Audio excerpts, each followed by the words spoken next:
everybody, this is Richie from the Metal Cell podcast. Shout out to our main sponsors, Rise and Sons, the award-winning brewery in Cork. Next time you're down, lads, I'll be bringing you there, please God. We can have a few pints and chat before the gig. If you're up for it. Should we be covering other brands? This is me drinking wine, but anyway. So it's the last podcast of 2022, I'm glad to say. It's been a bit tiring, but I couldn't have wished to celebrate in a better way with ye releasing your long-awaited album, You Will Need Gods, and that is coming out on December the 3rd, is it, or 21st? 23rd. 23rd. We Christmas stocking filler. Yeah, that's mad. Like, was it always going to be sometime in December, or was it just the way it planned out, or? It was just whatever went. It was like we had quite a lengthy recording process, and then by the time we actually got it to Raj at Curse Monk, it was really at that stage it was just finding an available window, and then I think he'd moved as well at one point. It would kind of maybe push things back a wee bit, but like we were happy to see it on this side of the year for sure. Oh, absolutely, yeah. So we had the Metal Cell Awards last night on the podcast, and you came up a few times, put it mildly. Okay. So on it, there was Joe from Gamma Bomb, Howard from Partholon, Danielle and Evan and myself. So without giving too much away, there is an award going your way, but it mightn't necessarily be the one you were hoping for, but still. Ireland's shittiest band, lad. Too many more years of that. But yeah, it was great to see you nominated in quite a few categories, actually, lad. So congratulations on that. You made quite an impression over the year. You'd be glad to know, and it hasn't gone unnoticed. Yeah, that's cool. Everyone's been really cool to us. It's been fun. It was really lovely seeing you guys at the gig as well at the Crypt of the Rift. Jesus, that was chaotic. It was great. It was great, but chaotic. I ended up. You were well oiled. Oh yeah. Would you expect anything less? No. Let's talk about the performance then. I can tell you about my adventures later on that night.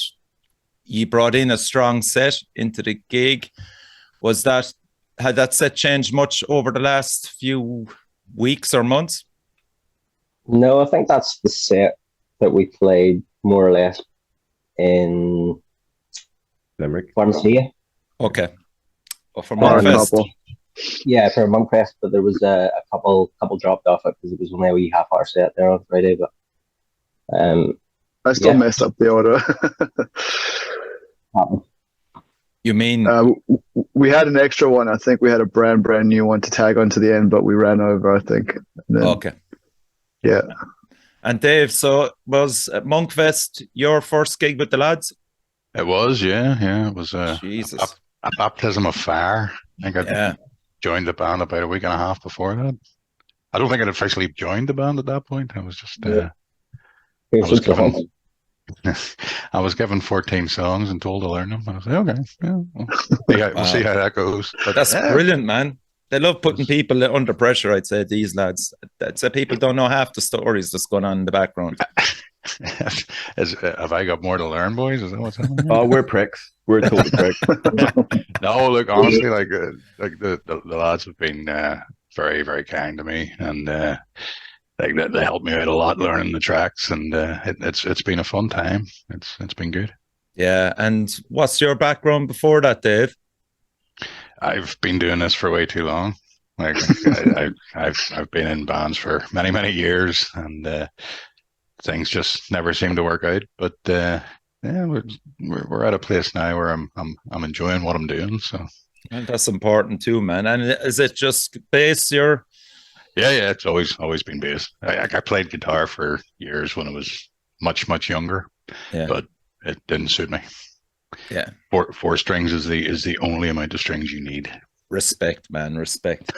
I fucking love real bass players. There's not enough of us around. I'll include myself in that one. We need more bass players.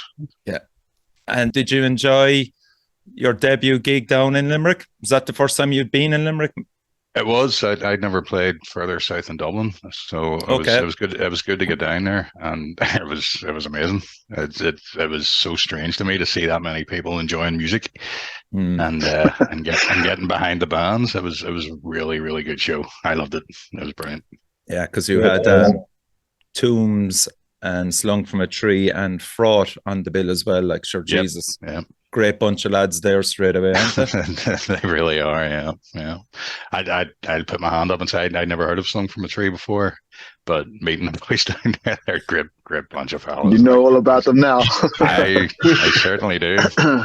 Yeah, and the One big experience is all you need with those guys. Just one experience, even 10 minutes, and you're like, oh yeah. Yeah. yeah, and of course, a big shout out to Owen for making the trip up to Belfast as well. Absolutely. Lovely Indeed. to see him. Yeah. In fairness, like I think the lads got the train up, as far as I know. Yeah, I had texted Owen the day before, just saying, look, if you're coming up, can you do me a favor and just make sure your car doesn't smell, because there's going to be cops everywhere. And he's like, oh no, I'm getting the train, it's all good. And I was like, yeah, do whatever you want, then you're fine. But I love it. no, it was, yeah, I was stuck. It was really nice. Like that's a really nice thing to see when people come, like whether it's for a band or for a show. Like when people travel around the country to see that, it kind of makes the gig a wee bit more special than just your standard Friday night. Let's go out onto the town and get a taxi home with her. So, then it was like, I think for us as well, even just kind of experiencing. I think one, we're friends with all of the bands on the bill, bar Dusk Amadeus, who we'd only met that night. But when you have that much crack inside the gig and that much crack outside the gig, it just that's perfect. Like, and I don't think we realized how much we actually feed off that. But I think after that show, we were all just kind of going, did we just play a good show? That was class. That was really, really good. Yeah, I mean, I was watching you. Well, I was up the front, obviously, but you did seem to be having so much fun, especially you, Rowan, out the front, man. You were lapping it up, so you were. Yeah, it was just great. Like we had enough room as well, which was something that doesn't happen very often. So it just, and then like seeing you guys was just like icing on the cake. Like it was just one of those like surprises. Yeah. Like halfway through the night, like I know that dude, and then it was like everyone was down. So I think we were just really loose, and then it worked out really good for us. Like, yeah, actually, that's a good way of describing it. Loose, but really fucking heavy. The sound was fantastic right throughout the night as well, and that always helps. Yeah, I think as well, like the traveling up, I thought I was going to miss sound check and everything as well because of the weather and the traffic and through Dublin. And then all the shitty stuff happened at the beginning. And then when we got there, we got the sound check. We met you guys. It was just like, this is awesome. It's going to be a great gig. Yeah. And it just sort of loosened out. Yeah, Dublin is such a shithole to get through. Fucking place. Did I say that out loud? Oh, no. Just invent teleport already. Yeah, just fucking get a proper fucking bridge and just fucking overshoot the whole fucking city, man, and put 8 lanes in it. They could put 50 lanes in there, they'd all be blocked. It's still not enough. Yeah, you're right, yeah. And Eddie, you were doing double duty on the night, man. I was. That was good crack. Yeah, congratulations on Soma, man. What a fucking performance. Was not expecting that. No, it was good. It was a lot of fun.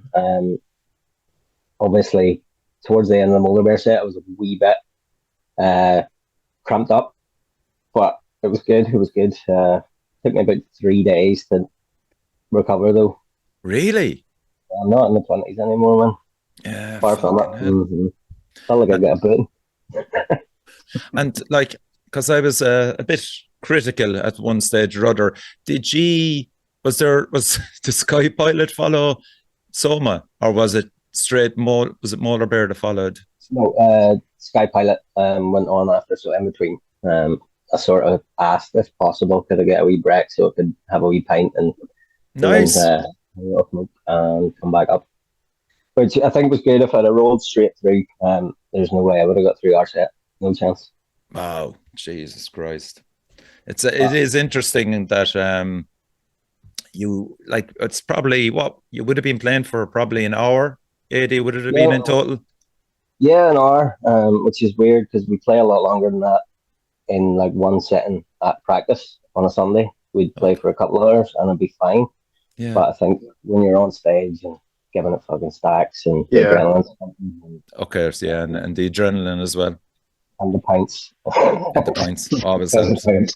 Yeah. But no, obviously it's something that I've always wanted to do for a while, and with Soma, I would like to do more Molarbear and Soma shows because it's just good getting a good bunch of lads together, and I have to get the stamina up though if we're going to do It's that. only exercise you get these days. That's it. And what about the rest of the bands on the bill? Did any of you go Saturday night? No, couldn't make it I down. had to come back down to Leash for a family do, unfortunately. So that you left Saturday at Rowan. Or Yeah, did I went straight back down the road then after. So I What? dropped Devon home, and then the next morning I got up early and came back down. Oh yeah, you didn't go down. Yeah, that's what I was wondering. Christ Almighty, you couldn't fucking go back down on that night because it was so cold. And If I wasn't dropping Devon home, I probably would have gone all the way back down. really, There's something wrong with me. There is something wrong with him. Yeah. That's everybody knows. and where are you again? Is it Mead or somewhere? Is it or Leash, Ballybritis, somewhere as between the prison bad. and the hospital. Jesus Christ? But so Elder Druid, always a great band to finish tonight. They were sounding fucking brilliant. And I texted Jake afterwards and I was like, man, your new shit is fucking class. Like that's like I'm way more into that than not the sort of fuzzy doomy stuff, but like what they're doing now is really interesting. Like it's a take on a take. And it's like there's nobody sounding like Elder Druid right now. That's a class thing for them. Yeah. But it's so together though. The shows there. Yeah. I love it. It's like Greg was chatting about his shirt when we were up in the dressing room, and he was saying it's like I can't remember, vampire clown or vampire goth or something. It was like the style of the shirt. Oh. And it's like, but there's like a jacket, there's a whole thing, and he's just like, yeah, I just wear this stuff on. But it works, you know. It does. It's like it's a very definite frontman thing that he has that look, you know, and he's kind of got the. There's something, Jim Morrison-esque about it. That's like really intriguing. I love it. And like, I mean, you know, they're such firm favorites up there anyway, but you're always kind of feeling with Elder Druid that they're a band that could definitely take the next big step if it comes to them. Yeah. Oh Jesus, I mean, Jake is the most driven person I know anywhere. Like the guy's fucking insane for it. Like he absolutely lives and breathes for everything to do with this. And he does it so effortlessly. And every time you speak to him, you're just like, how you getting on, man? And he's like, I know it's all good. It's all good. Like it's just like there's kind of like 50% all of this is the bollocks, and then the other 50% where it's like he sees the positive outcomes in everything he's doing. And rightly so. When it's class, like we were chatting on Friday about the first time that I had sort of been introduced to Jake, and it was like a drummer from a band had bought some guitar pedals off me, and he's like, man, you got to check out this guitarist, you got to check out this band, blah blah blah. The guitarist only has one arm, and I was like, right, okay. And I think I sent Jake a Facebook thing, and then like 3 days later he was on like Ultimate Guitar, had an article on him. That's right. He was doing like I think it was a Fu Manchu song or something. I was like, what the actual fuck? Like this kid's like 16 and I'm 37. You know what I mean? But it was class to see, and like that dude has just gone from strength to strength. Like he's very much like he's in control of what he's doing, and it's class. Like. Yeah. Like I don't remember saying goodbye to any of you. So I presume we must have all met outside and then fucked off. Yes, okay. Because I was getting a bit stressed over trying to get back to where I was staying, you see. And Freddie from Nomadus and Mark Russell came up with an idea of saying, let's drive to Neil's house, the rhythm guitarist of Nomadus, and we'll have a few beers with them. then, so off we went, and a few beers, more smokes, and it was around 2:45 in the morning, I would say, getting out Please of tell me you weren't driving. No, Christ. But I got out of his car anyway, and he goes, "You sure you're okay, man?" And it was like fucking Bambi on ice, literally heading over to the B&B. And I remember like trying, like, and it's without naming names, but the guy that I was staying with, his B&B, he was kind of this old guy, and he kind of was kind of like house rules, you know, don't be in. He asked me what time was I going to be. Well, he asked me what time was I going to be home at. Don't run a B&B then. Like, right? Go find another job. Get this right. So I said, I said I'd be home around 12:30, you know, fucking going, this is 2:45 in the morning. I'm shivering out at the door going, Jesus Christ, I'm going to wake the whole fucking house up here. Like, so I get through the first section and into the second section. I'm in the kind of living room at this stage, looking around. And then I go, fuck it. I think I'm over here to the left. Opened the door, looked in, and there was 2 beds there, and I closed the door, and I didn't know anymore, you see. So it was next morning, and there was a fucking banging on the door, and it was Richie, and I'm out, like I'm fully clothed on the bed, out of it, like, and I just fucking wake up going, right, I'm obviously not at home. So where the fuck am I? Like, I literally had no clue. And here was the stranger going, Richie, are you okay? Are you coming out? And I'm there. Yeah, I'm coming out. And I got up off the bed and immediately fell up against the fucking chest of drawers and knocked the lampshade and everything. Oh, shit. I was fucking still fucked. So he kept knocking anyway. So I answered the door anyway, and he goes, Jesus, your breakfast is getting cold. And I'm there, oh yeah, sound, yeah, fuck. What the hell? So I walk out and I sit down, and like he's serving up this fry to me. And I'm going, Jesus Christ, it must be like fucking 12 o'clock or something. And it was, I checked my watch, it was 9:45. Oh no. Fuck's those sessions where your mind wiped drunk, where like you wake up and it's like a brand new place. It's just like, man, that's the most hectic. Yeah, and he kept talking to me, you know, and I was just going, will you ever shut the fuck up? And you know, so I just said, you know what? I'm actually going to go out and turn on the engine of my car and defrost it. So I just a hoodie on me, and I went out and I turned on the engine of the car. And then this dude comes out over the wall to me, and he goes, the roads are very bad, you know. And I goes, oh yeah, they are. And he goes, what accent is that? And I'm there, oh fuck. I goes, yeah, I'm from Cork. And he was one of those slow talkers. And then he started going, I know somebody from Cork. Like and the uncle from Dairy Girls. And they're like going, and I'm there, oh really? Yeah. I played football and hurling with some team from Cork, and I'm going, Jesus fucking Christ.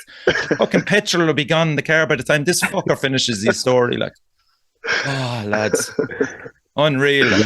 But you know what? It's all part of the crack, isn't it? No, it's part of the memories anyway, for sure. Because I mean, I had to fucking drive home then rattling like a fucking skeleton with nerves and everything else. Like, I left 2 hours before I should have, like, because of fucking being dragged out of the bed by your man. Like. Just didn't even get the value out of the stay. Nah. I'd say if I was stopped, it would have been interesting. Put it that way. Oh no. You made it anyway. I did indeed. I got home, and then I was literally told, get fucking showered, dressed, you're going out. Dad mode. So yeah. It was a hectic weekend, but brilliant. Just one of those class moments in time. Right. So enough about me. We're here to talk about the album. You're all relieved to say. We're going to do track by track, if you don't mind. And let's just talk about the opening track, Cataclysm. What was that originally called? Was that intro? Intro. Nothing exciting on that one. It was excuse me, we had I knew what I wanted to start the album with, like a sound of a guitar, but like a repeating thing. And myself and AD had done a jam like about a year before we recorded, and then we had this one, and I think where we would keep like playlists of the tracks that we were demoing, And I had sort of swapped these two tracks about at the start, going, I really like this one, but it's quite effects heavy and a bit of a bollocks to pull off. And I think when Eddie and I, like particularly over COVID, where it was maybe just Eddie and I just were the only ones able to make it up for practice, like that, the track Cataclysm, then it was one that it just worked better. And then like Rowan just fleshed all that shit out with words. Excellent. Okay, give it a blast then.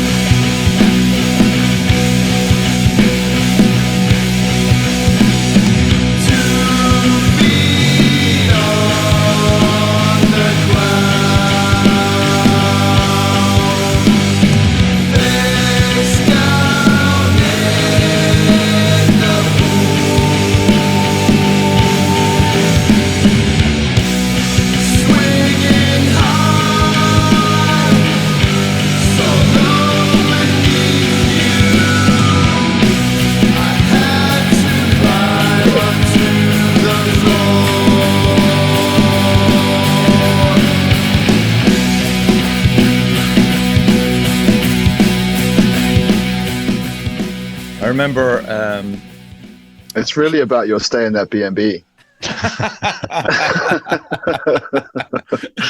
when I had this on demo form, I have the gift. I was out in Kos and Greece listening to this, and I think I texted you, Eddie, going, thank you, man, for fucking such a great album to be listening to on holidays, man. I was angrily tipping my flip-flops alongside the pool to this, going, oh, this is great. Like, the second track is Fail to See, which I think was called, is it Enya, You Will Know Us by the Trail of Dead? No. That's exactly the one. Yep. That's the one. Man, so that must have been hard to fucking change that title, lads. Is it? Yes. Couldn't fit it on the back of the CD. What? Couldn't fit it on the back of the CD. Really? No, I'm joking. I actually bought the CD, lads, in fairness to me. Oh, thanks very much, man. Oh, fair play, man. Yeah. One sale, everybody. One sale. Let it be registered and acknowledged. Anything that's special about this that people would want to know about it, Rowan? Was it a difficult track to record? It's a great second track, actually. Good introduction to the album. And I've summed it up perfectly. Yeah, it was it turned out better. Like when it was one of the more difficult ones to put lyrics to. We didn't really start with a concept and work backwards. Everything just sort of fell into what it is. So like the artwork and everything, and we sort of tied it together in post more than we set out to like write a specific thing. Okay. So yeah, that's why it's kind of like nursery rhyme start. A lot of it is actually what felt kind of like good to say rhythmically along with the song. And then it sort of was like it kind of get molded a bit into what it was, rather than we set out with like this one's gonna be about whatever that's about. And to think if that TV show Wednesday was out when you were looking for ideas for the video, would you have gone with that dance? That's all lady. We've been doing that, I think, since COVID, just taking demos and putting them over like random like preachers and stuff. Yeah. It makes me laugh. I'd sit and watch that and have a wee giggle with myself. Yeah, there's so much out there that you could actually put music to. It's just fucking ridiculous, like, so. Even in DistroKid now, I think you can actually put it to specific like clips of things, like the Clerks one and all that stuff. Oh, wow. Okay. Yeah, they've like automated a lot of it. Although 80 did all those himself. I just like, you found this feature today. Fair play to you, Eddie. Impressive. I love this band. There's so many of you involved in it, you know, doing all these great things. Okay, so this is Fail to See.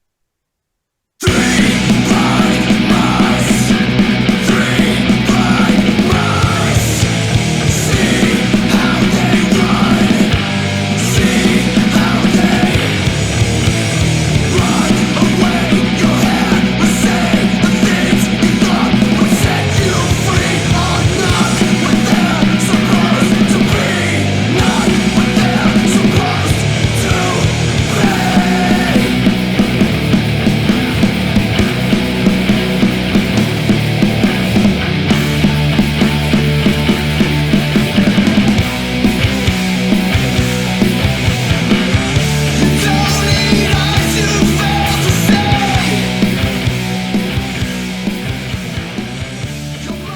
There's my Fugazi influence there. I think I probably said it to you vocally wise there, Rowan.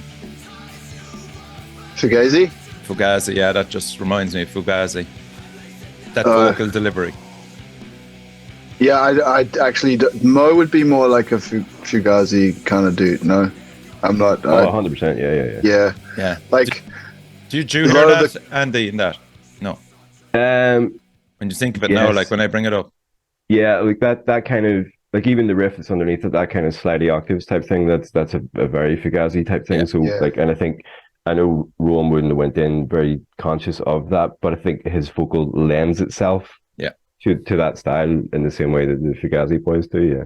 That's what I was gonna say. You're kind of like the puppet master in the background, well, specifically on that track, like, because some of those, like, those bits, the changes and stuff, like, I found it difficult to learn some of them because I was like coming up and down, and we had the COVID thing as well. So like I hammered my way through a lot of the practices, just tripping over myself. But I think it's more like Mo's phrasing lends itself to that kind of style of sing. Like, I don't know, it just puts me in that track. Okay. So it's probably. I'm totally uncultured. I don't listen to Fugazi. Fucking shame on you. You should. I'll try. Next time. Just Steady Diet of Nothing or Repeat or one of those albums. You can't go. The argument, we had this discussion. The argument is the best Fugazi album. There's no getting past it. Did I agree with you? I don't think I did I? I don't think you did, but I was still right. Ironically, the argument's the best album. Eddie, just talk to me on the drums with that track. How did you approach it? Because, I mean, it is a different kind of beast. Yeah, well, that one, I think we've had that sort of the snare intro part sort of knocking around in some form for a while, and then the rest just sort of fell together. I tried to sort of mimic what the guitars were doing as much as possible, just to keep it as punchy as we could. And then when we went in to record, the drum room at Start Together is class, and I think it sounds really good on the recording. Yeah, a lot of the stuff, I think, going through the album, a lot of the stuff you can hear the songs that we like different combinations of us wrote because of COVID. Yeah. So, you can hear the songs that were maybe just me and Mo, and then me, Mo, and Rowan, and one's Dara's riffs. Like, I think you can really hear that in the whole thing. But the drums, I'm really happy with. Yeah. How they come out, especially on that song. The big riff at the end, the drum sound, massive. Dave, feel free to jump in at any stage as well and leave us know. You see, it's different for me because I obviously wasn't involved in writing or recording the album, but I mean, like that track, because it's so early on in the album, when I was listening to the tracks to learn everything, it just it hit me like a ton of bricks. Yeah, and I was like, this is great. The lads did a real good job on it. Yeah, because I'm as we're working our way through it, I want you to flag as well, which is your favorite song to play live, if you don't mind. Okay, track number 3 was The Chalice, and this was Militia Joe and Hart, was it? Yeah.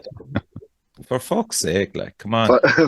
How did it go from there to The Chalice?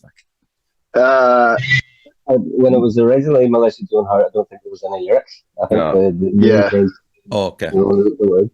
So it's actually AD wrote some of the lyrics for this, right? For the chorus, and then the sort of beginning of this is like I played a lot of Diablo 3 at one point, and there's a part where there's like a spoken bit, and that's actually the basis of the first verse of this. So there's like a bit that Malthael, this character Malthael, which is like this angel, whatever, in the game, like has this really creepy bit of dialogue, and I was like, that's badass, that should be in a song. And then that's where that started. There's a lot of like stuff I did during lockdown, which was I kind of incorporated in, like playing lots of video games, but like 80 came along with the chorus, and then because we were just sitting with that because it's really low as well, and it's actually quite challenging live because it comes in at that flat to do. So like, but 80 wrote the lyrics for that. So he was like, "What about this?" And I was like, "That's gonna work." So because we was on our own for so long, I like having we set up here like I can just set up a mic stand, and the poor dog was losing his mind. And I was just shouting in this room, and my wife was losing her mind. But we got to try out different things and layer things up a little bit as well. So when we got to the studio, we could go, okay, we had a good idea of what we were trying to do. So like when things presented themselves, like the wee megaphone, there was like some bits. Yeah, there was some bits we really fought for, like in Harbingers as well. Like, and it ended up being really good because of we were able to focus on small things and say, we want this, we want it to be like this, like in the recording. So going forward with you as a band, do you think the idea is now going to be a lot more shared, and will it be through band jams that you can flesh out ideas, or what? Like, because I mean, it's a big difference from fucking COVID, like, thankfully. But we have about 3 or 4 tunes now on the burner that have more or less all been written with all of us. Great. And they're a lot of fun to play. Just bits and pieces, obviously, where we all haven't been there, but the vast majority of it is, and it does sound different for that. Yeah, I'd say you guys, you and Mo made the kernels for those, the 3 new ones. Yeah, but we've had like practice. Yeah. How many times would you meet up for practice in a month? Every Sunday. Between 4 or 3. Okay, that's not bad. Like, considering. We do. I think the good thing is we don't like marry ourselves to like this is how we do it. Like if someone's got an idea or a good idea, we just all play on it. Yeah, and then that doesn't surprise me though. That doesn't surprise me, but no, I think it's the only. I as we have kind of grown together as a band, like it's definitely been like, I know when we started, you kind of have that. Rowan would have had a song, and I would have had a song, and like Rob or guitar at this time would have come in with ideas, and so you kind of had like, it felt like 3/4 coming from one person, and then the rest was just as the band put it together. And now it's more, and I was saying to the guys, like, I find myself writing to 80 more, where 80 as a drummer is now more expressive and creative, and like, he has this idea for a drum thing. And so he's presenting that to us, and we're almost kind of writing to that. Okay. And then from the back of that, then he's then writing drums to the riffs that we come up with on the back of that. And I know Rowan and I have had this conversation before, where like, we're not trying to write any particular style of song. Yeah. So it's like what you're hearing is literally just 5 idiots in a room making whatever stupid noise works for them. And if it works for other people, class. But like, we're not trying to be a sludge band. We're not trying to be a doom band. We're not trying to do this. It's just, it happens to be, we like big, loud things, and we like hanging out with each other. So that's just the result of that. So I'd say I've noticed that as well from when 80 was in Jackal Feud. Like in Molarbear, he's definitely come forward and going, here's some lyrics, and here's like, what if we do this here? So like, we all just sort of like kind of work our bits together, and it just sort of meshes. And you're still just kind of fitting into Square that peg, round hole. You're still trying to fit into that dynamic, Dave. Do you know what? It's great. I feed off the drums quite a lot, as bass players tend to do. Right. And Eddie's a really, really good drummer, so it's easy to sort of. You're welcome. But it's easy to play off Eddie, and then the riffs just come at me from the rest of the boys. And I mean, I'm not doing anything particularly fancy, but I like to think that I'm getting some stuff in there that's working, and it's meshing well. It's the same as most bands, It's you feed off each other in a room, and good things will happen. Yeah. Speaking of riffs coming at you, your rig is like a train to a pigeon.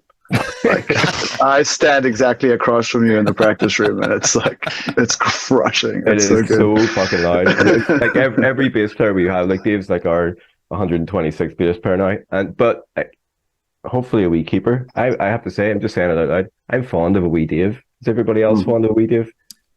Yeah, He's got a great stage presence anyway, so I'm fond of Dave too.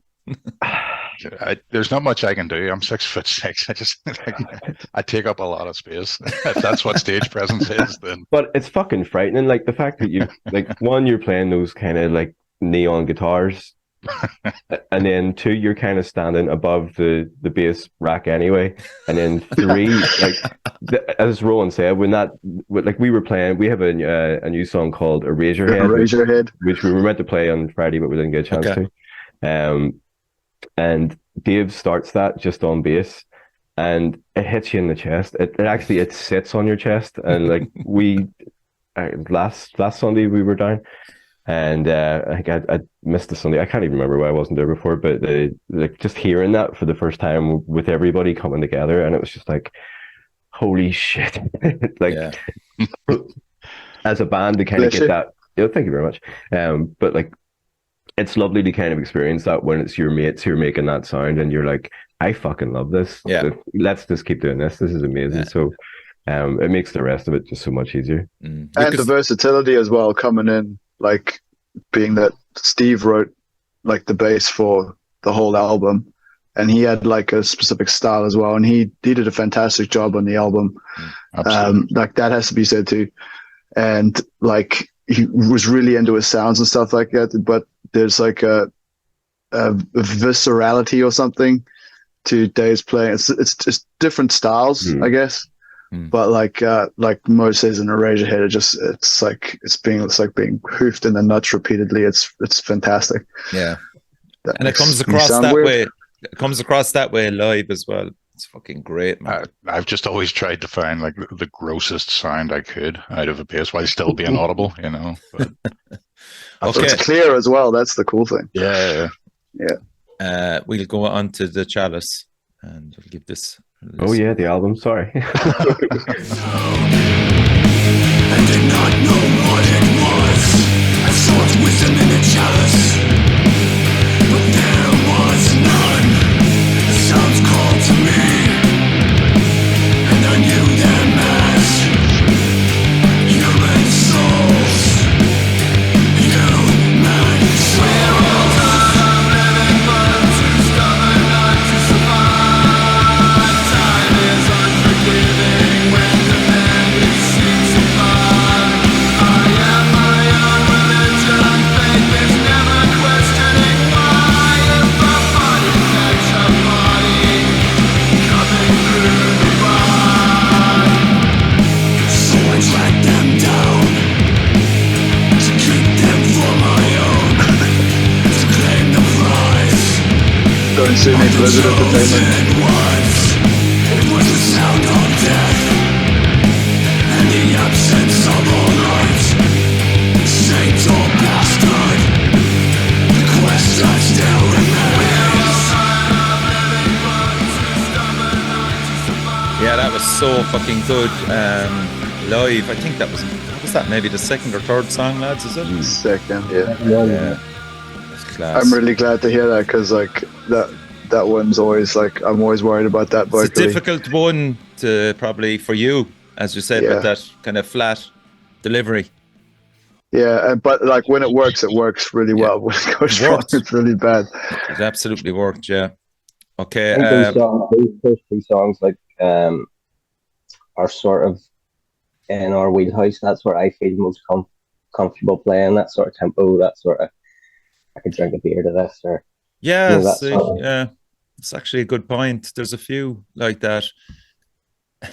Hatchet Storm is next. That kept its same name. Yeah, and I don't think there's anything else we could call that one. Can't fuck with that. Yeah, exactly. Okay, I'll give this a blast.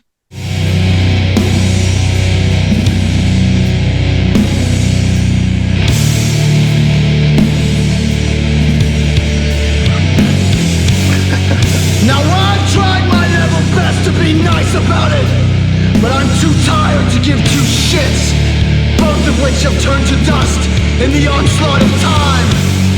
Yet here I am, shit in hand on heart, on fire, in hell, with your deluded notions of a better tomorrow.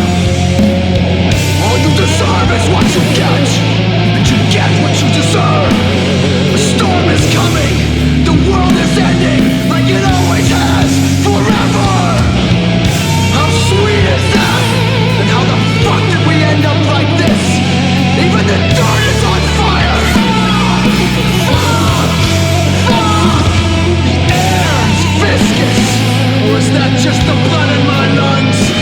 And who cares anyway? At least I'm not down. At least I don't have to get up. Trying to look angry on Sun Lounger while that was playing was so difficult. That's just. Tell us about the rant and how did that come about in the song? Something people might not know about me is I am quite an angry person, and the band is the outlet for that. Okay. I'm not sure how that. It just sort of like Dara has like an immense solo that goes over that. We had this like really long ride out, and I thought I was pissed off at the time, and I just thought like it lent itself well to like a monologue type thing. And the more I sort of thought about it, like I don't know. Sometimes it just works, and then I just started writing that, and that's how it turned out. Yeah. But it's like I suppose there's like a vein through all the songs about this topic, and like a bit of dystopia and futility and stuff like that. So I just basically set the mic up and just did a load of rants in this room, and like driving the dog and my wife mad again, and that just came out kind of organically. So that's what that is. To be able to do that, Andy, maybe you could just talk through about the song up to that point, and then when Rowan came in with that section. So must have felt good. Yeah, that was actually one. I think that was the main bulk of the first half of that song was Rowan and Eddie had thrown that together, and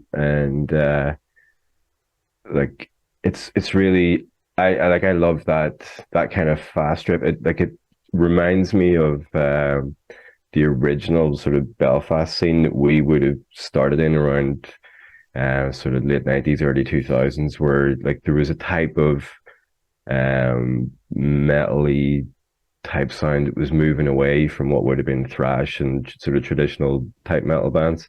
Okay. And that opening riff, it just like every time I hear that, I'm like I'm in 1999 again. It's class. Yeah, but it's with the second half of that, Rowan has like a ton of shit going on with like if you hear these kind of like random wheels and stuff going on in the background, it's Rowan's guitar setup it's just built for space noises. It's so you'll hear all these woo just all the time, and he's kind of accenting different bits and stuff. But it's class. Like it's so much fun to play. Yeah, and like as like you'll hear it and like that opening riff, like that was I think Zadie, you had started that originally before the guitars come on, so that's one word like that's led by the drums essentially. But and you can feel that like when you kind of start into that, like everybody's just kind of pulled up immediately into this kind of like you're pounding it, like you couldn't play that song quietly or slowly. No. It's one of those ones. That's one of the reasons the album was so long getting done. Like I agonized and pissed everyone off over this song so much just because there were lots of little touches. Like the chorus, there's like an effect on the voice thing that we had. I think you probably have the original, where it's like more echoey and stuff like that. There, like we dragged our asses on this one to make sure we had everything like I'm sure Niall wanted to kill me over it, like so we're just glad we took our time with it in the end. Like. Yeah, and it takes a different life of its own then when you play it live, which is great, you know. Thank you. When I was learning to play that one, I was also in the middle of painting a pebble dash wall. So the rant at the end of it was was very much appreciated. That anger got me through. It painted my wall for me, Rowan. I love it. Thanks. I think this might be my favorite one to play live. Just because I get to have a big stinking shit the bed rant at the end, and like, yeah, I think that one appeals more to the performance side of the set to me. And the wee riff that we play, like it makes me feel fancy. It's not even that complicated, but and of course, like the next song bleeds into it again. It was just like, oh man, this is fucking great. So we'll talk about Harbingers or Harbingers. Mo's responsible for the meshing of everything. He had the good overview of that. Yeah. Do you like this next track, don't you, like, Richie? Well, you know, you haven't mentioned to us before, but I'm near sure you do. You see, what I'm kind of glad in a way that like you didn't follow my advice and release it as a single, because what would have happened is you would have fucking become insanely popular. one of you would have been going out with Taylor fucking Swift. Like Kim Kardashian would be going around wearing fucking Molarbear t-shirts, and Snow Patrol would be asking you to write songs from. So all in all, I'm glad you didn't release it, because decisions were made, Richie. Decisions were made. And I'm so sorry, because what you've just described sounds, I mean, it would be just a wee treat this Christmas for all of us, I think. Just to hang out with Tay Tay. And Dave, you're a fan of Tay Tay. Don't start. So don't start. But no, I think, Richard, we've made a choice, and we're stuck with it. Yeah. And Rowan liked to remind me of it every now and then. And in fairness, he looked at me with this steely glance. It sobered me up straight away, and he goes, "This song reminds me of you." Nothing was sobering you up. But this song does genuinely remind me of you every time we play it. Like, this is the one. This is what could have been. Yeah. This is the one of me dancing around the fucking place like an idiot, like everybody else was when he played it. So this is Harbingers. They cut me down at the corner of the sun, with the lion in the wings and a monkey on the run. 2 flat feet, a rollie and a sack, with 1 whole ounce of a good goddamn. The king of killers is the savior in our street, and the singer of our souls is a loser and a cheat. Renegade children living in your house, 'cause the revolution never had a mortgage and a spouse. Mark 1, the first of its breed.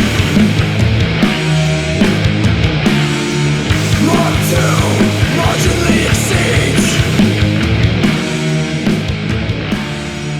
Mark 3, not enough we need. Dave, tell me that is not fun to fucking play. I dare you.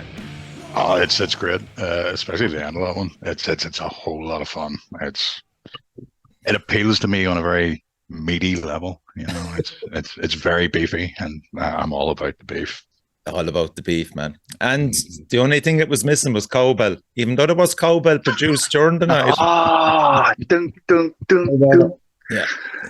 80, that's your fucking fault, man. So God damn it, 80. you left the ball drop on that one, like.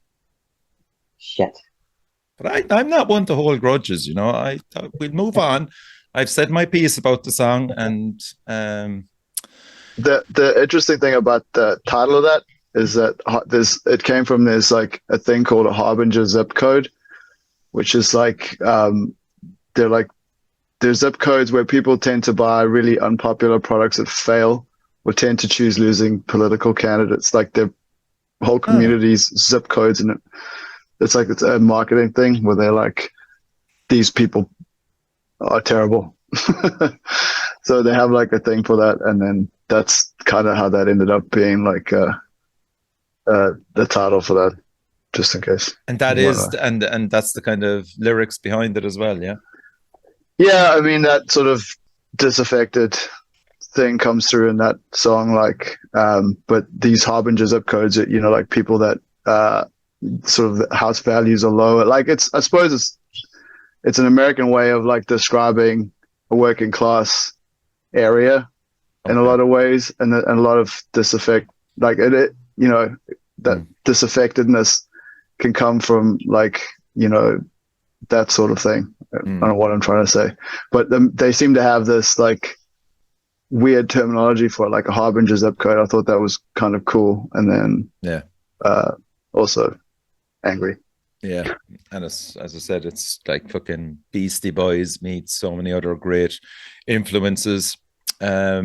we'll just jump in there. How much, which one of you got involved more so than anybody else with the design of the album and the artwork and the inlay sleeves, etc.?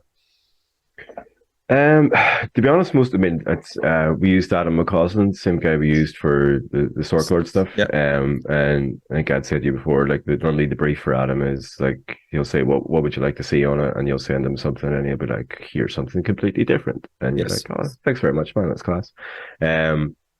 On that one, we did a little bit more communication about it. And like as soon as he sent that through, I was like, yes, this is brilliant. But I think it was a lot. I mean, the Stork Lord was quite the actual image itself. Was very the kind of the mosaic sort of the structure of it was class. And in this one, he's using a completely different style. He's really into sort of properly drawing this stuff out now, and it's just like the guy's fantastic at what he does. Absolutely fantastic. Had you originally a plan to release it on CD? What were you looking at physical copy wise? I'm sure you looked at the vinyl situation and just went, "What the fuck?" Yeah, but we're realistic about what we can achieve. You know, it's not. We know that we have a core group of 17 to 23 people who are really into what we do.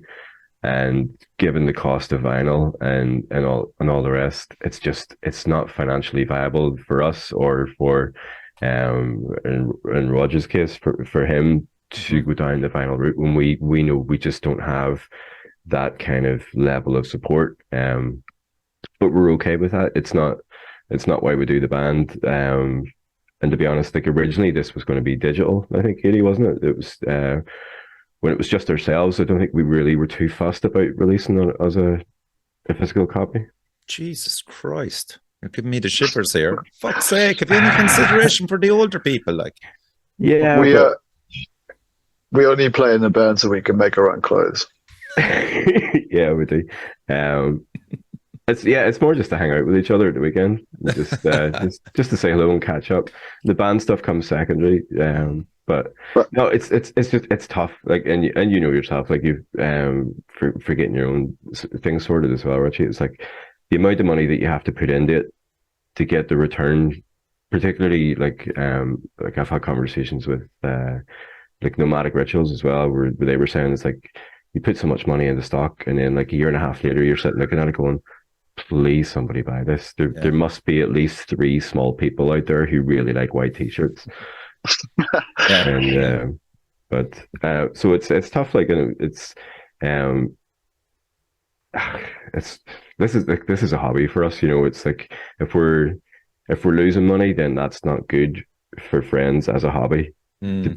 And like bands, I like the idea. Sorry, Mo, I like the idea of the wee small run that we're doing. So people who do want to have a physical copy can have one, and then everyone else can download it or stream it, and means we get a copy of it too, which is kind of cool. Yeah, like I mean, I had an interview there with Carlo of Wormhole Death Records, and them printing off CDs for bands is just like, it's like not even a fucking an issue. Like it's they just spray them out because it's so cheap. You know, and look, fuck it, like everybody from I'd say a certain age upwards just would like to have that in their hands and look at the lyrics, look at the actual design. This digital age that we're in, you know, it suits people because they're of a certain age and that's all they're fucking used to anyway, like from 13 up to whatever, 22, 23. But I mean, the fact that you're with Curse Monk Records, you know, I would have hoped, and I didn't even know that you had a CD, but I would have hoped that you would have demanded a physical copy of something. Like, I mean, Starklord was a physical copy as well. Yeah. But no, we had a conversation with Roger about the amount that we were going to get, and like at every and he'll confirm himself, like the amount of times where I was like, listen, man, I don't want you to put your money into something where you might not get that return. You know, it's like as much as band stuff is great crack, and it's like, brilliant, we'll get this released and we'll do this and we'll do that. I think it's a very real process with very real financial implications for people. Like, and like it's fantastic for us to go through Curse Monk, and Roger has been, like, he's the loveliest guy to work with, you know, and there's no fucking about with how he does things. It's just like, here's what you get, here's what I do, and that like, you couldn't ask for anything better. But at the same time, like, I think we're all old enough to be fully aware of just how, you know, it's a difficult ask of people to say, look, you know, do you have £10, £20 to put towards this band thing that we're doing? But equally at the same time, it's for us as people with jobs and families and mortgages and all the rest, there's only a certain amount of money that we could realistically put into this at a sensible level. So we're very much kind of slow and steady wins the race, rather than let's buy 500 vinyl and just watch it rot. Get stuck with it. Yeah, it's fair to say we're kind of like, that's kind of like an ideological question that we all have different opinions of, even in the band, like in terms of like what are we producing, and like how much of it, and like, you know, what is it really at the end of the day. Like we started off with like writing, recording, video, release, and we had that going for a while, like with the very early stuff, and that seemed to be a good method. Then we did like the full album thing with like the lovely print and stuff like that. Then this one we kind of rolled it back a little bit, just in terms of like quantities made and that sort of thing. So I think we're kind of experimenting as well a little bit, like we've done, because we kind of went all out with the video thing with Omega Supreme as well, and that was a lot of fun. But like it is kind of like still kind of, it depends on how you feel about it, because like, do you put all the money into the music, and then if you don't value your own music, if you don't put it out for like a decent amount of money, are you cheapening it? Or do you use that as a platform and then focus on something like t-shirts and other stuff? That's like a question like we often talk about, like, and we're kind of like not always on the same page with, but we go with the consensus. But it's what you can set up. The way I look at it, right, is what you can set up when you're playing a gig. What can the punter get when he pays in to see 3 or 4 bands? The punter will always be drawn over to the merch side of things, and that is where you'll either fall down or you'll do well, because you'll have a choice of t-shirts, choice of physical. It's just a physical thing. It's very strange with metal fans, because we've talked about it on the show a lot of the time, that metal fans want physical fucking things.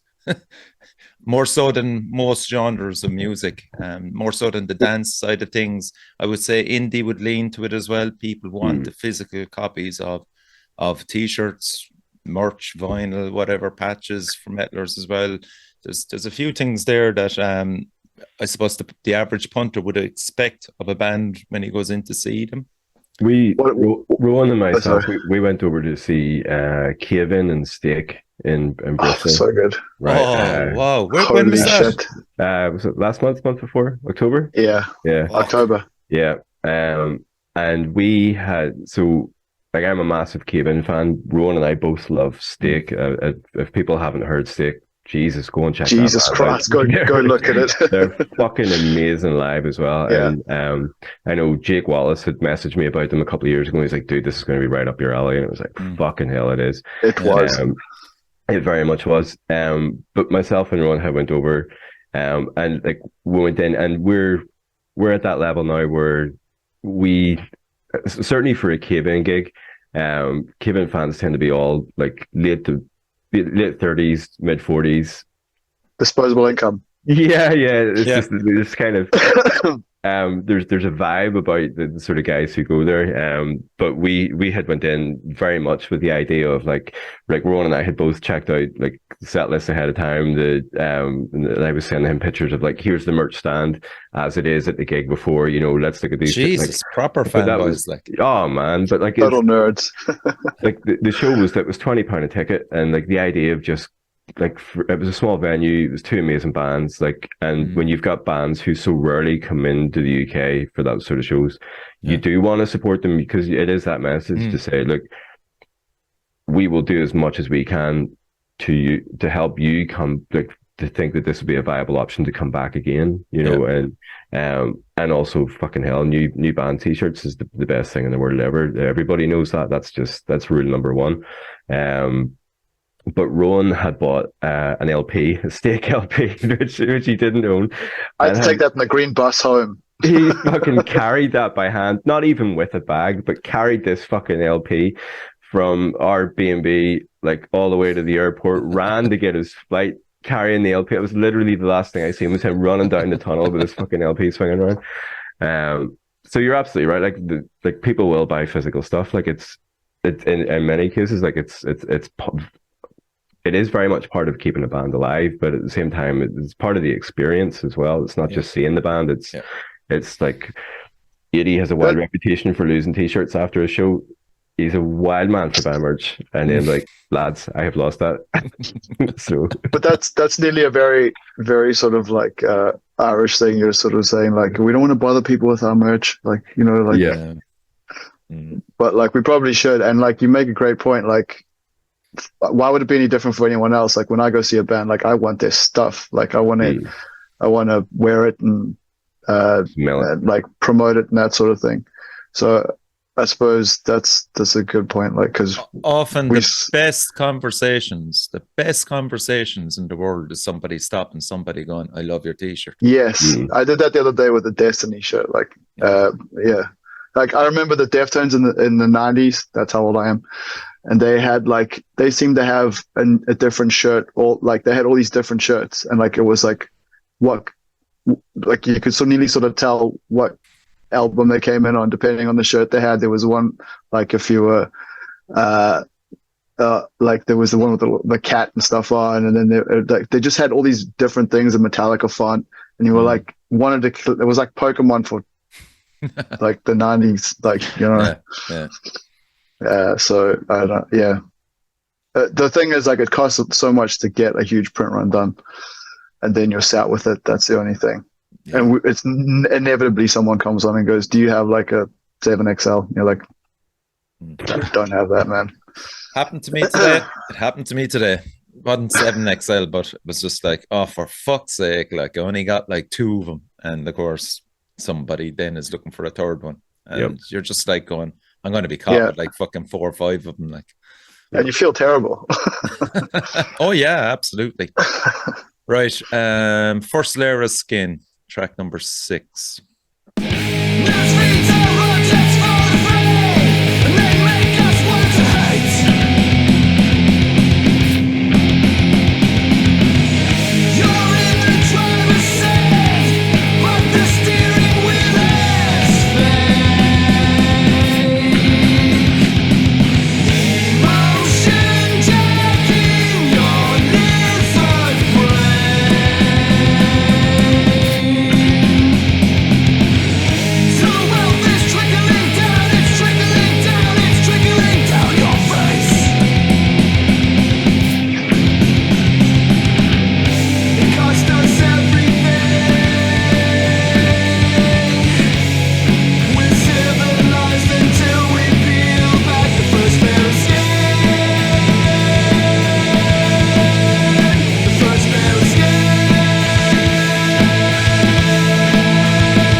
I was disappointed, being truthful, that wasn't played the other night. Is it something that's a difficult song to play live, or is there just...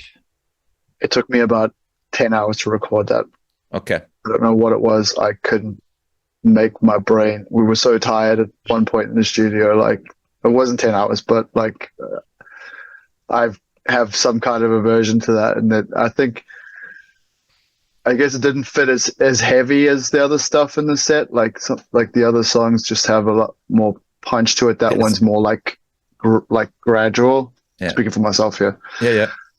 And funny you should mention Beastie Boys earlier. There's a bit in that disco break-in. Yeah. Hate like That's that was pure Beastie Boys. the piece hammer of this album. I think it's one that I really like to listen to and really like to play, but just sort of gets pushed out of this. You only have a finite amount of time in the set. Oh, absolutely, and I think Rowan made a good point there. It's not as hefty as the rest of them. Yeah.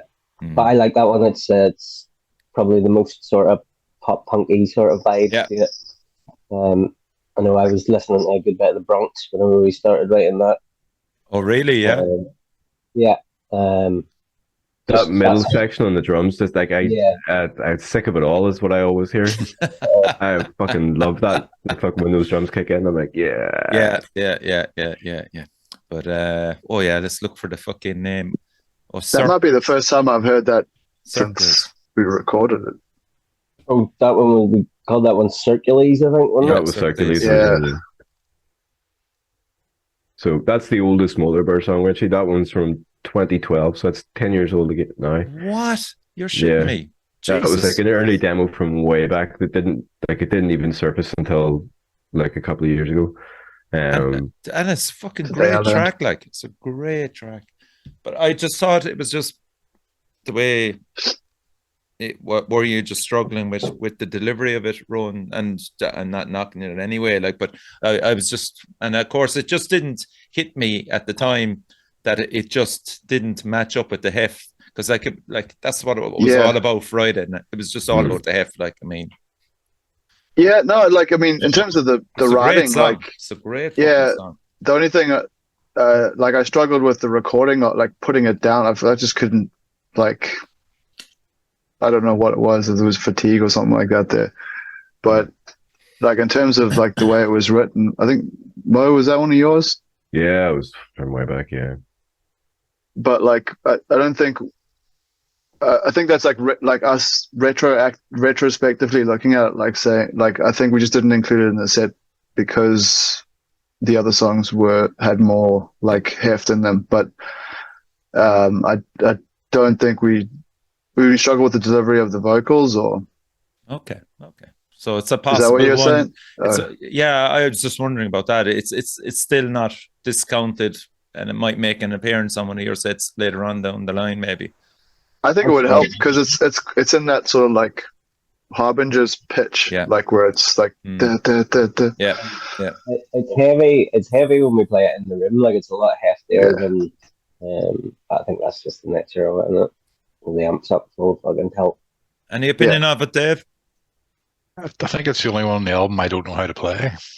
Okay. Me too. it's never been on option. It sure hasn't. No, No. Yeah. I'm gonna have to go back to the drawing board here, boys. I have to learn things again. it starts on 9. Okay, 9? It starts on 9. You just take it from there. Perfect. Class. Okay, We'll so be in the same boat.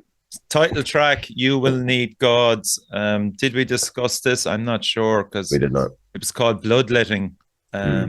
What was the title change and the decision to make it as the title of the album? It's a great title, actually. I'll leave it over to you. We had some arguments about the title of this album. we had fucking weeks of just going, no, fuck off. Yeah. And I think, I mean, Ron could say more about how we got to where we got to, but I think primarily, I think the majority of that conversation was, what are we naming the album? And that was, I mean, it's a fucking struggle. It was a real fucking struggle. I never want to name an album again, ever. I don't think Jesus. we should ever even consider naming anything that we release ever. Just songs could be whatever the fuck, and then we'll just call them Collection 3. Just enjoy. Shut up. Yeah. And was it the same drama with Storklord as well?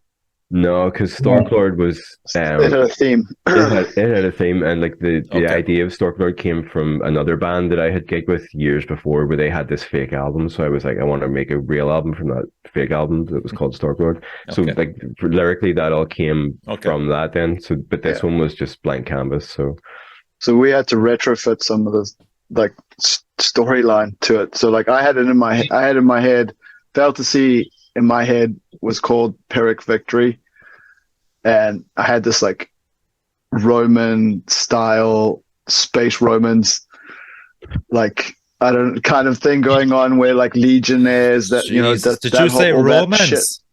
Romans like Oh, I thought you the said like, romance. no, So that'd be way better. So these Romans were in love with space love story. themselves. Mm. Yeah. Come on, In the space. space. Yeah. Yeah.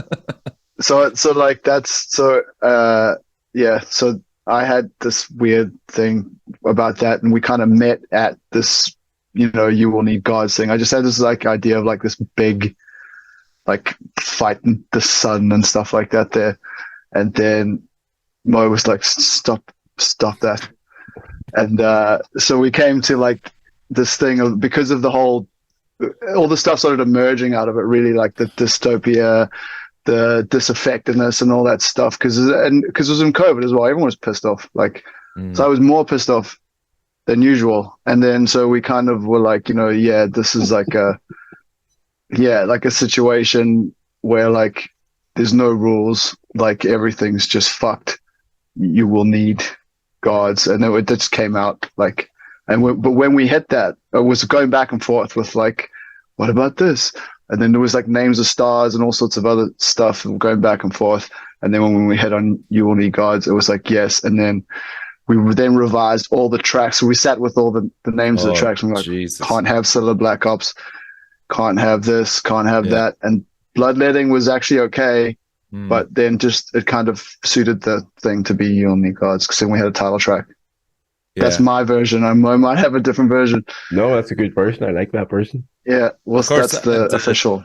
The Chalice, there's a few songs titles then that will add into that. Yeah. Yeah, it was that idea of like, yeah, it's like Omega otherworldly. Supreme. Yeah. Okay. Yeah, Omega Okay. Supreme's like from Transformers and stuff, but like, yeah, exactly. That was the biggest Yeah. Transformer. Okay, and it's a fucking serious dose of sludge as well. It's really heavy. Let's listen to it.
Yeah, I remember that. Jesus Christ, it was like being lost in a fucking sea there. There was serious fucking bodies being and shapes thrown at the front of the stage for that, man. Yeah, it's great to have a track like that you actually know when you're about to kick into it that there will be fucking a pit there. There will be people fucking going nuts for that. Like, Then You Will Need Gods.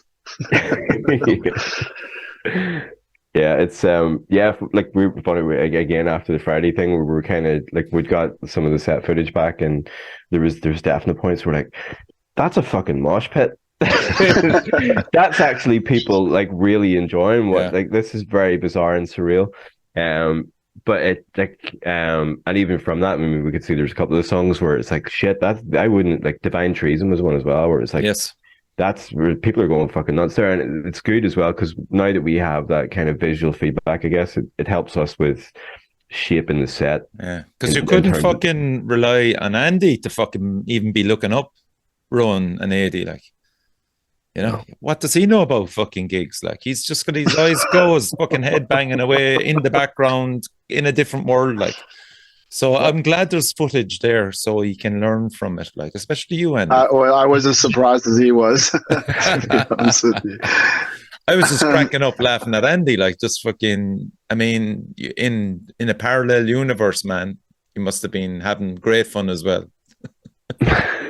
that would be Owen's influence.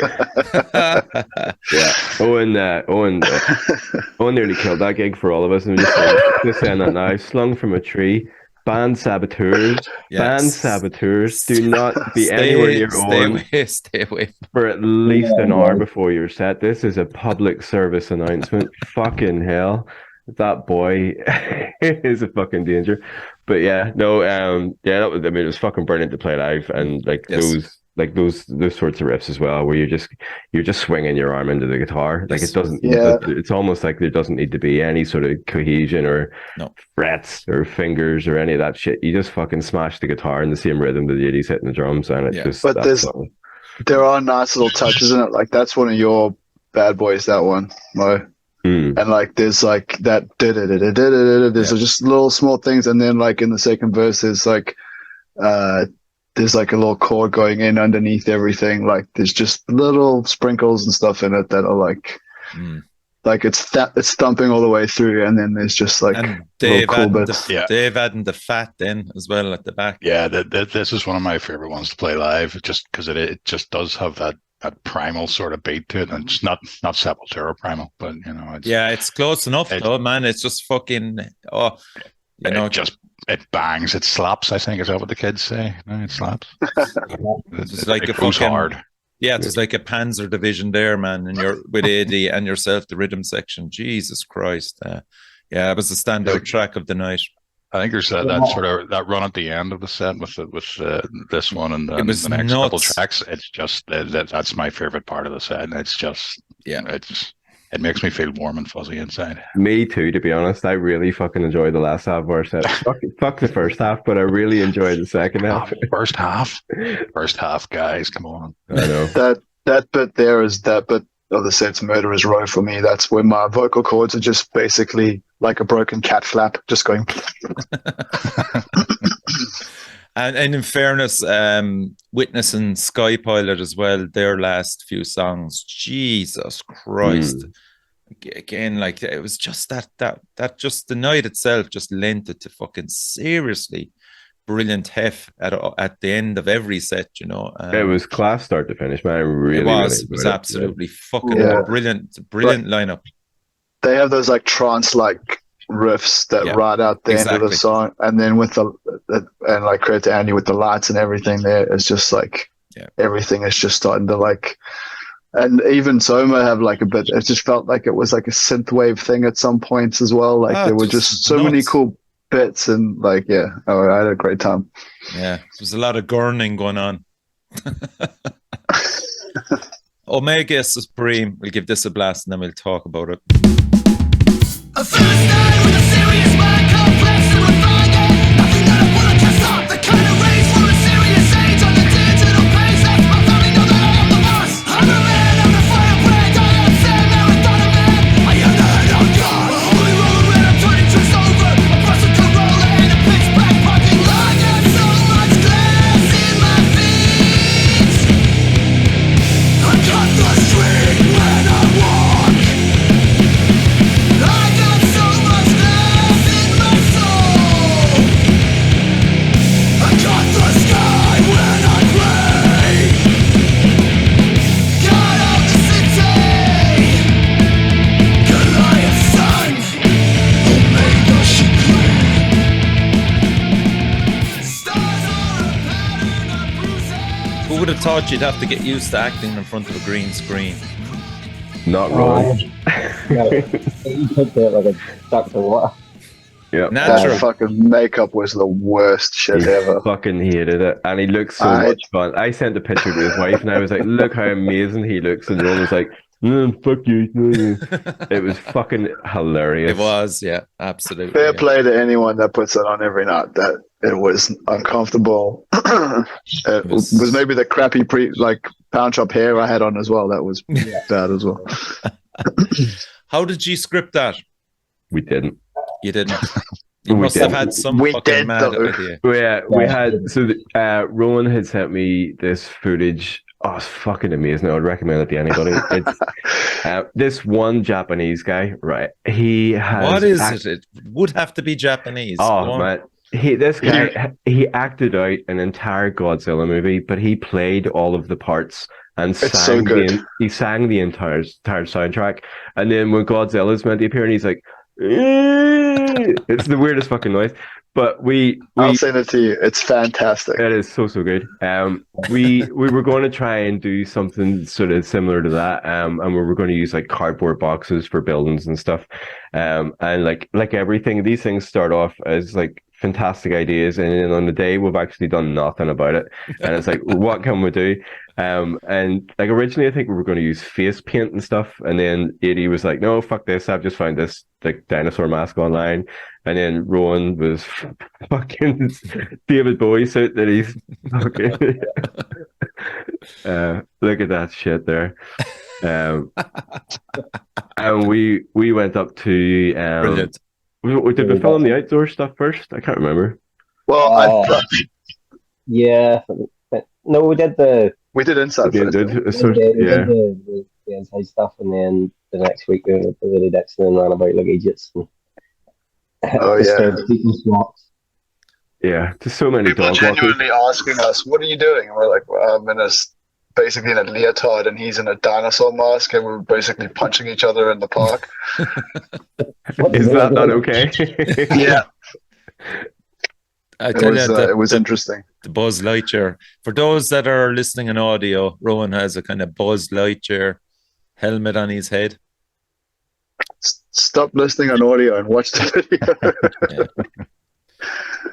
And so we had a bunch of like random props, and we just sort of brought them all together. And Steve had a lot of like really cool lighting, and 80 had a green screen, and Alana had a green screen, my wife, and we just brought it all together. And we just like, what can we do with it? 80 brought in all these effects like helicopters coming down. So we did a couple of testers, and then we basically put it together, and it was. Yeah. Whose idea was it to throw Andy into a fucking news studio? That we had like we kind of had like this part and that part when we knew it was going to be Eddie and Rowan as the dinosaur and the space guy, and then between the rest of it was just like, right, we need like a pilot, we need a gunner, we need and I think I happen like, for work reasons, I have formal suitery, so I was like, right, okay, I can bring a jacket and a keyboard.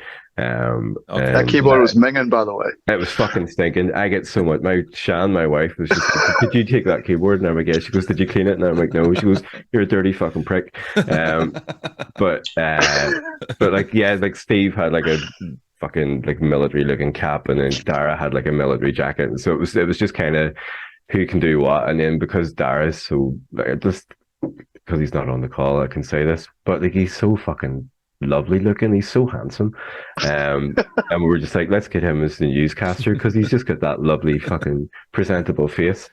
But and then we had, what are that fucking skeleton? That was yours one? You had that we have Halloween decorations amongst all the other decorations in the attic. So it was absolute potluck. That all that shit came together, and I have never laughed as hard. Like Yeti was kind of posting like over about 3 weeks. They would just kind of get these like 3 or 4 second clips where he's just like, check this out. And you're like, fuck me. Like, it was freezing as well. It was not warm. Really? Yeah. Okay. Jesus. Yeah, it was about, was it October or February or something? It was like, But no, it was a lot of fun. It was sort of inspired by those, I don't know if you've ever seen them, like Ugandan action movies that are up on the internet with like the really bad CGI. Sort of want to make it look as shit as possible for the crack. No, it worked out but really also well. better than our video. Yeah, lads, it was a fucking classic, and congratulations on that. It was such great fun. Everybody loved it. That I talked anyway in the metal scene. It was fucking hilarious, and like it's great. It's great just to take the piss and just fucking celebrate, fucking being not too serious and just have a laugh. I think that's us 3 and 3, to be honest. Yeah. Like we take the rest seriously, but absolutely nothing else about it is anything more than the best crack. Like why would you do it any different? You know what I mean? And it's a cracking song as well. I always ask this anyway. The song title itself, what what inspired that fucking crazy idea for that song? Transformers. All right, Yeah, but it was Transformers. originally called Stabs, I think, because it It has was originally called Stabs, yeah. Yeah, Stab City. Just called it Stabs, and then Rowan wrote some Transformers stuff. Or, Yeah. But then off it went then. There's a line, do you know what? There's a line at the start of it where Rady and I remember we were having this conversation going, did he just say that? But I'm not going to say what it was that we thought he said, but what Rowan actually says is, but I am Maradona, man. Right? Yeah, But if you were to listen to that, not knowing what he's saying, it sounds like something else. And like, there's a couple of points where, like, whenever that kind of period comes in where the lyrics happen, and you're kind of reading them going, what the fuck? What has he said? What has he said? There's going to be something. There's going to be something so offensive in here, just so blatantly horrible to people. And like on that one, like and kudos to you. Like first time I listened to it, he's like, did he just say that? And then when I went back and saw the lyrics, I was like, no, he didn't. Conscience is clear. Everything's fine.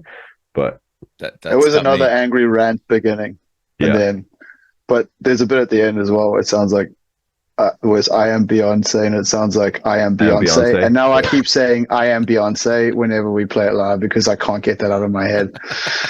So thanks for that, guys. Classic, man. We'll all look out for that for the next live show. Okay, the second last track is No Reward. Give it a blast.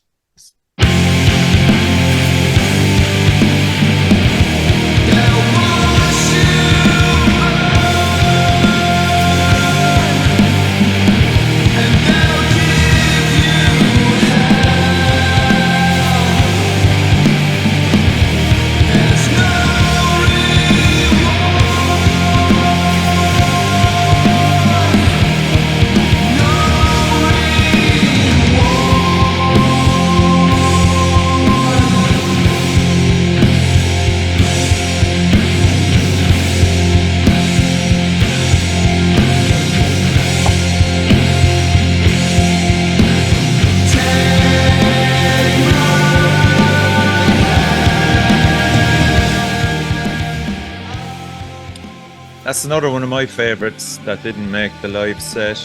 Tell me it's going to make an appearance on an album launch, for fuck's sake. Yes. Yeah. Thank you. It's a great fucking song, lads. I love it. We need to move it up the set so my broken cat flap can handle the beginning part. That's that. It was. I think we actually did play it for a while. We played it as part of the Pharmacia set, didn't we? Yeah, we did. Yeah.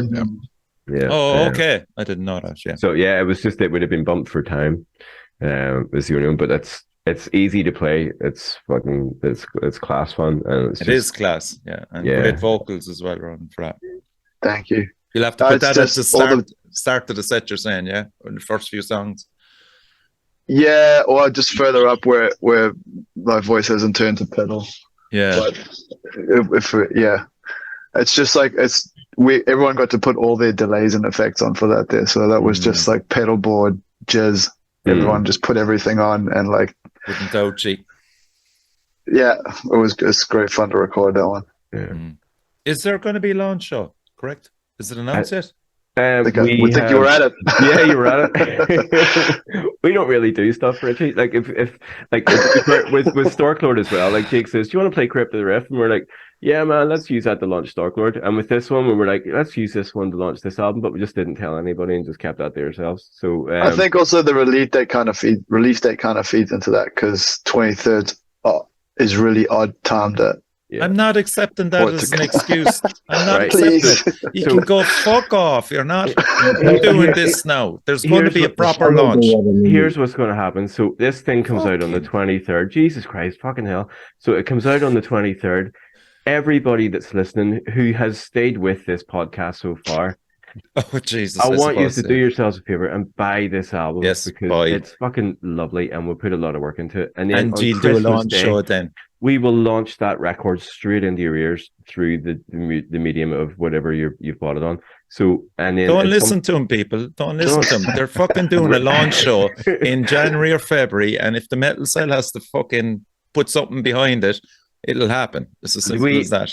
We do. I think We should think about that actually. Yeah, because we haven't anything booked for next year, mostly because I've been lazy as fuck and haven't really sorted anything. But Jesus Christ. if the Siege guys are listening, we love you. And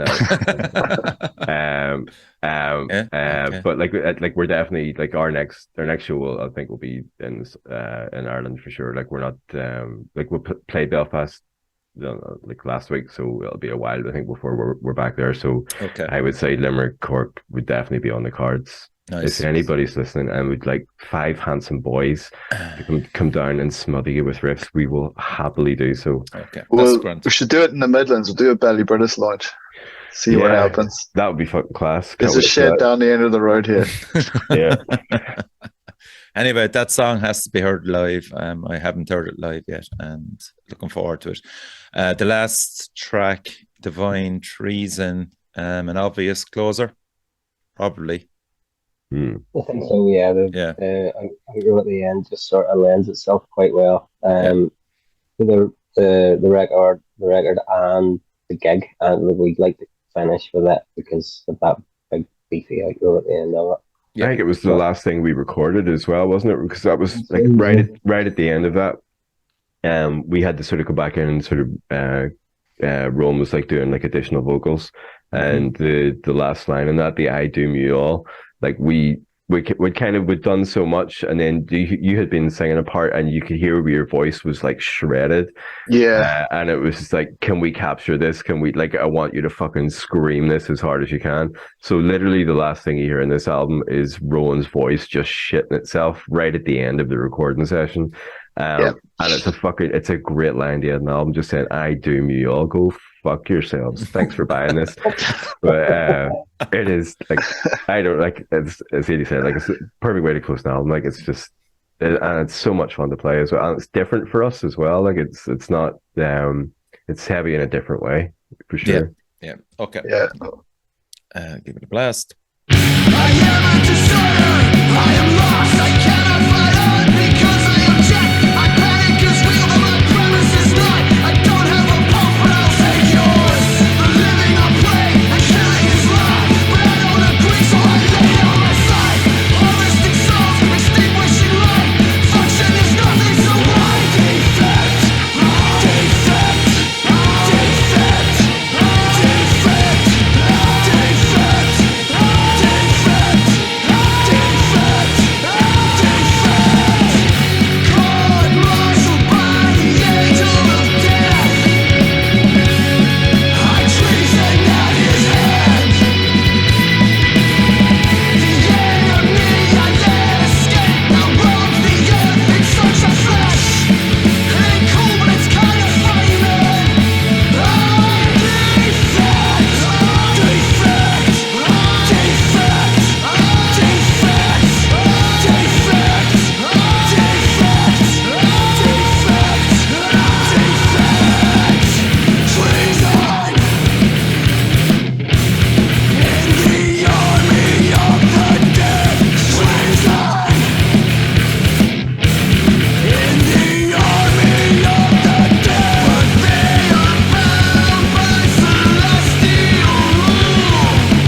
Hear it fully, buy the fucking album, everybody. And that is the final track of You Will Need Gods. And congratulations on that, lads. It's a fucking, as we call it down Cork, it's a banger. Thank you. Thank you very much, man. Yeah, and okay, so we've covered everything. Big shout out to Rog with Curse Monk Records for releasing this. It's out on the 23rd of December. And I was absolutely honoured to witness it live in Voodoo last Friday. There's footage up there. Check out the lads. I'm sure there's a Bandcamp page there for you advertising this as well. Or is it through Curse Monk or what?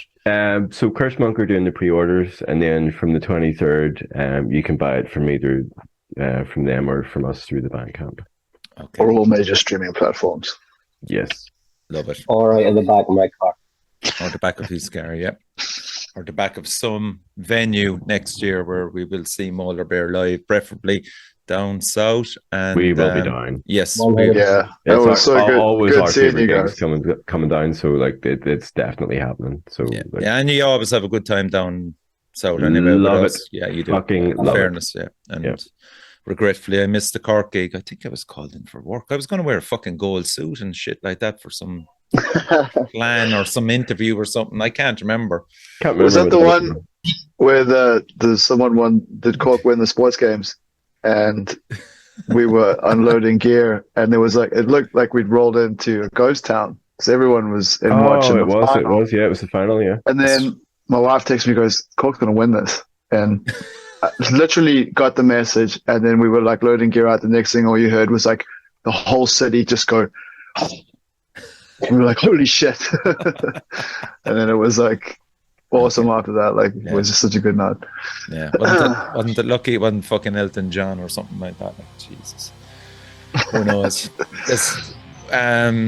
There's definitely a love for you down here, lads, and you know, please God, It's mutual. there's definitely enough people involved in the scene that watch and listen to this that can make it happen. So for those that are listening and watching still after this marathon session, I'll just re-emphasize again, please buy the album You Will Need God, and it's a fantastic album, and Thanks very much. Man.